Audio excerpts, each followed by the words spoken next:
तो क्या मैंने कुछ गलत किया? एडी को तब रियलाइज होता है कि पहली बार डैमियन ने अपनी फीलिंग्स को जाहिर किया है। वो हर बार ना अपनी दुख और दर्द को ना यानी अपनी फीलिंग्स को ना एक्सप्रेस नहीं कर पाता है लोगों के सामने, पर पहली बार उसने गुस्सा किया है किसी पे और अपनी फीलिंग्स को एक्सप्रेस करके ना अपना स्टैंड लिया है, यानी कि एडी के लिए स्टैंड लिया है, वो भी मेरे लिए। तो ना वो वहाँ खुश थी। तो एडी वहाँ सोचती है कि क्या मैं उसे कह दूँ कि ये सब कुछ गलत था, तुम्हें ऐसा नहीं करना चाहिए था। क्या मैं कहूँ ये डैमियन से? नहीं डैमियन, तुमने कुछ गलत नहीं किया है, ग्रेट जॉब, तुमने बहुत अच्छा काम किया। वहाँ एडी कहती है कि मैं डैमियन के रास्ते में नहीं आ सकती हूँ। धीरे धीरे करके ही भले से, पर डैमियन अपना दिल खोल रहा है, अपनी फीलिंग्स को एक्सप्रेस कर रहा है, तो ये बहुत ज़्यादा अच्छा रहेगा डैमियन के लिए आगे चल के। मैं डैमियन के रास्ते में नहीं आ सकती हूँ, इसलिए फ़िलहाल के लिए मैं कुछ नहीं कहूँगी। और ना एडी ना प्यार से ना उसके सर पे ना 50 बार ऐसे हाथ वो करती है, हाँ फेरती है, और डैमियन वहाँ बहुत खुश होता है। वहाँ एडी कहती है कि हाय, ये सच में बहुत ज़्यादा भोला और प्यारा बच्चा है जो बहुत ज़्यादा दयालु भी है। और वैसे ना डैमियन लोगों से जल्दी ज़्यादा बात नहीं कर पाता है खुल के, पर ना जब बिना इसे कोई कुछ सिखाता है ना तो ये बहुत जल्दी सीख लेता है। डैमियन सुनो तो, मैं तुम्हें एक बात बताती हूँ। जब भी ना तुम गुस्से से ऐसा लगे ना तुम पागल हो रहे हो या फिर तुम्हें कुछ करने का मन करे गुस्से में, भले से तुम वो करो गुस्से में, पर अगर मैं कहूँ रुक जाओ डैमियन, तो तुम्हें वहाँ पर रुक जाना चाहिए, ठीक है? वहाँ एडी की बात सुन के वो कहता है कि तो क्या एडी खतरे में हुई तब भी मैं उसकी बात मानूंगा?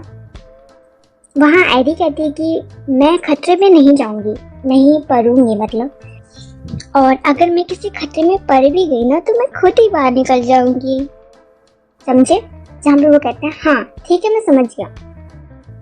हाँ, ये कितनी जल्दी बात मान लेता है, एकदम गुड बॉय की तरह। मुझे ऐसा फील क्यों आ रहा है जैसे मैं किसी डॉग को ट्रेन कर रही हूँ। और तभी इवाना की आवाज़ आती है कि यंग मास्टर, यंग लेडी।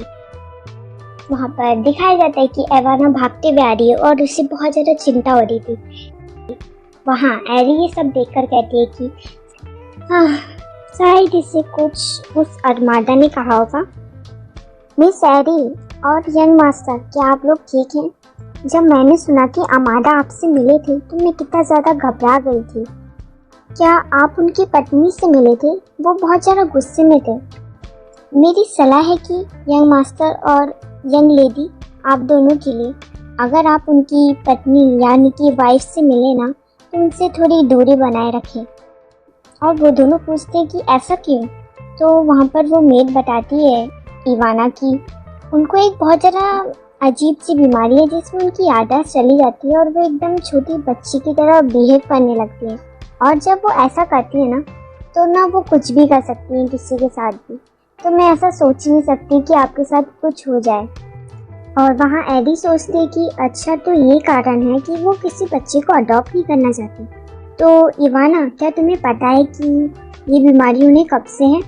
यहाँ पे वो इवाना बताती है कि वैसे तो वो उनका एक बेटा है सर जेरिक। जब ना उन्होंने अपने बच्चे को जन्म दिया ना, अपने बेटे को सर जेरिक को, उसके बाद से ना उनका शरीर ना दिन पर दिन कमज़ोर होता रहा और फिर ना जाने कब उन्हें ऐसी बीमारी हो गई। मैंने तो यही सुना है। एडी वहाँ कहती है कि तो क्या सच में इस बीमारी का कोई भी इलाज नहीं है? जहाँ इवाना कहती है कि मुझे इस बारे में नहीं पता, पर मैं आप दोनों से बस यही कहूँगी कि आप प्लीज़ जब उन्हें देखें ना तो किसी मेट को बता दें, इन्फॉर्म कर दें। जहाँ पे वो लोग उनकी बात तो समझ आते हैं, पर ना एडी को कुछ शक सा होने लगता है, उसे थोड़ा डाउट होता है। और ना वहाँ एडी सोचने लगती है कि जब मैं उसकी वाइफ से मिली थी तो मुझे तो वो इतनी ज़्यादा बीमार नहीं लगी थी। जब उसने अपने पति को देखा तो उसने उसका नाम लिया और उसके पास चली गई। उसने उसे पहचान लिया। अगर उसे वो बीमारी होती तो वो किसी को नहीं पहचान पाती। तो उसका पति हर किसी को ऐसा क्यों बोल रहा है कि उसे इतनी खतरनाक बीमारी है जो कभी ठीक नहीं हो सकती। और हमें रात का सीन दिखाया जाता है, वो दोनों महल में होते हैं, मी भी अमांडा वहाँ पर कह रहा होता है कि मैंने तुम्हारे आसपास इतने ज़्यादा सर्वेंट रखे थे कि वो तुम पे नज़र रखें और तुम किसी भी खतरे पे ना पड़ो, पर तुम हमेशा भाग जाती हो। ऐसे ही चलता रहा तो मैं अपना काम पे ध्यान कैसे लगाऊंगा। जहाँ उसकी वाइफ उससे माफ़ी मांग रही होती है कि प्लीज़ मुझे माफ़ कर दे दिया, मैं ऐसा नहीं करना चाहती थी, पर जहाँ पे वो उसे इतना उदास देखकर अपना सर पकड़ लेता है कि अब मैं तुमसे और क्या कहूँ, क्योंकि सारी गलती तो मेरी ही है। और एक्चुअली मैं आपको इसकी स्टोरी बताऊँ तो उसकी बीबी के साथ क्या हुआ था। एक्चुअली ना जब उसकी बीबी ने उसका बेटा जन्म लेने वाला था तो वो लोग बहुत ज़्यादा खुश थे, पर ना जन्म लेने के बाद ना उसका शरीर दिन पर दिन कमज़ोर हुआ और उसने जितना भी इलाज किया वो सब वेस्ट हो गया, कुछ भी नहीं असर हुआ उस पर। उसकी हालत बिल्कुल ठीक नहीं हुई थी। फिर ना उसके बाद उनके साथ एक एक करके ना बहुत सारी चीज़ें होने लगी, चीज़ें घटने लगी बुरी वाली। तो ना इस सब से उसका पति बहुत ज़्यादा थक चुका था, वो बहुत ज़्यादा गुस्से में और परेशान था। तो एक दिन ना उसने अपनी पत्नी पे चिल्ला दिया एक रात। तो फिर ना रात को ना उसकी पत्नी गायब हो गई थी महल से, और फिर जब उसने ढूंढा ना तो वो एक पहाड़ी के पीछे मिली। पता नहीं उसके साथ क्या हुआ था, वो वहाँ पर बेहोश थी। तब से उसकी हालत ऐसी हो गई है, वो थोड़ी सी याददाश्त खो देती है अपनी और थोड़ी सी बेकाबू टाइप की हो जाती है शायद से। और इस बात का उससे बहुत ज़्यादा पछतावा है, इसलिए वो अपनी पत्नी का ख्याल रखता है और वो अपनी पत्नी से प्यार भी बहुत करता है। और वो यही सब सोच रहा होता है ना, इसी बीच उसकी पत्नी आती है। वो कहती है, मरवीन, क्या हम लोग उस बच्चे को थैंक्स बोलने चले? तुम्हें उस बच्चे को थैंक्स बोलना चाहिए क्योंकि उसी की वजह से मैं अभी जिंदा हूँ। जहाँ वो कहता है कि क्या बच्ची कौन? तुम मरवीन उससे मिले थे ना, वो गोरे गोरे गाल वाली क्यूट सी बच्ची। तुम्हें पता है वो बच्ची कितनी ज़्यादा प्यारी है। जब उस बच्ची ने मेरे ठंडे हाथ छुए ना तो उसे मेरे हाथ ना अचानक से गर्म हो गए, और फिर उसने अपना मुझे शॉल पहनाया जो बहुत गर्म था। फिर वो मुझे गर्म ग्रीन हाउस में ले गई थी।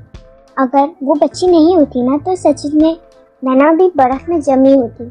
वो सच में एक एंजल जैसी थी। तो तुम्हें नहीं लगता कि हमें उसे थैंक्स बोलना चाहिए?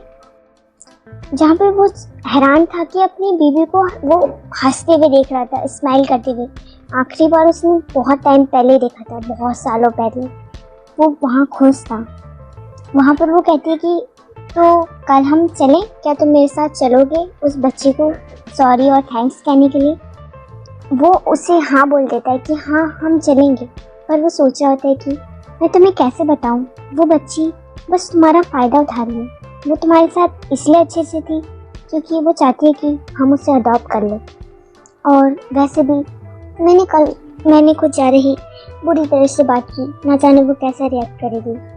खासकर वो डैमियन, ना जाने वो कैसे रिएक्ट करेगा हमें वहाँ पर देखकर। तो लाइक और कमेंट किया करो भाई, 50-100 लाइक और कमेंट तो होनी चाहिए। अगर ऐसा नहीं हुआ ना तो अगली वीडियो बहुत ज़्यादा लेट आएगी, फिर मुझसे मत कहना।